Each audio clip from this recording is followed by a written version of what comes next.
Bonjour à tous et à toutes. On est à la fin de la session parlementaire et j'ai souhaité faire le point avec vous un an après ma réélection. Merci en passant de m'avoir permis de rejoindre les bancs de l'Assemblée nationale. Cette année, elle n'a pas été facile en France. Vous savez que la situation politique est compliquée. On a eu 3 gouvernements. Le gouvernement Barnier est tombé sur le budget. Le gouvernement Bayrou a réussi à le faire adopter. Mais on a beaucoup de mal à avancer dans une logique pourtant que j'avais portée avec vous lors de la campagne de coalition, de rassemblement des démocrates, de manière à ce qu'ensemble on puisse constituer des majorités qui permettent de générer du compromis, du consensus. On l'a fait sur un texte, le texte fin de vie, qui a été un bel exemple de vie parlementaire. J'ai eu l'occasion de présider un certain nombre de séances avec des débats animés, certes, mais de qualité, entre des députés de tous bords qui ne pensaient pas la même chose sur cette loi importante. Et je sais qu'elle est importante pour vous, parce qu'aux États-Unis et au Canada, vous avez déjà des dispositions qui permettent d'avancer sur ce sujet. Elle a été votée et bien votée, ce qui montre que quand on veut, on peut. Pour le reste, je dois reconnaître que ce n'est pas tous les jours facile.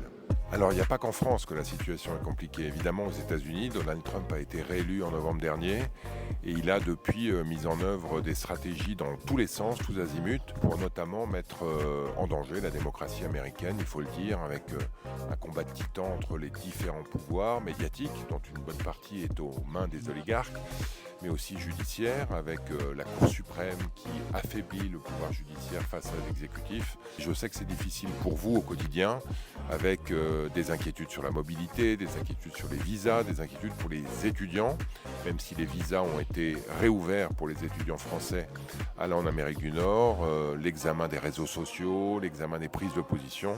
La situation est très difficile, elle est différente au Canada évidemment, où Mark Carney a été réélu en grande partie d'ailleurs en réaction face aux velléités d'annexion de la part de Donald Trump, avec au fond un Canada qui s'est rassemblé autour d'une idée forte, qui est que face à un danger existentiel, il faut se rassembler au-delà des divisions pour élire un leader fort, Mark Carney, qui réagit de manière ferme face au coup de boutoir de Donald Trump. Cette année, comme toujours, on est venu à votre rencontre. On avait commencé par une cérémonie de vœux à Montréal, vous étiez plus de 300.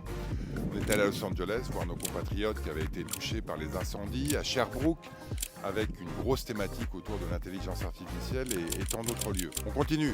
Le 13 juillet, événement exceptionnel, on sera à Central Park à New York.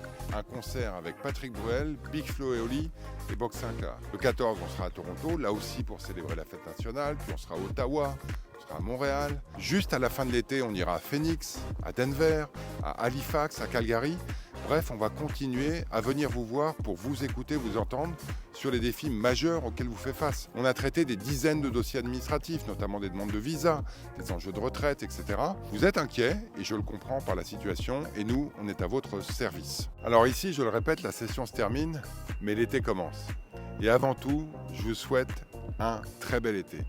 Vous allez, j'espère, retrouver vos proches, retrouver votre famille, vous reposer un peu de cette année pour le moins épuisante. Donc je vous souhaite vraiment de très très belles vacances et à très bientôt.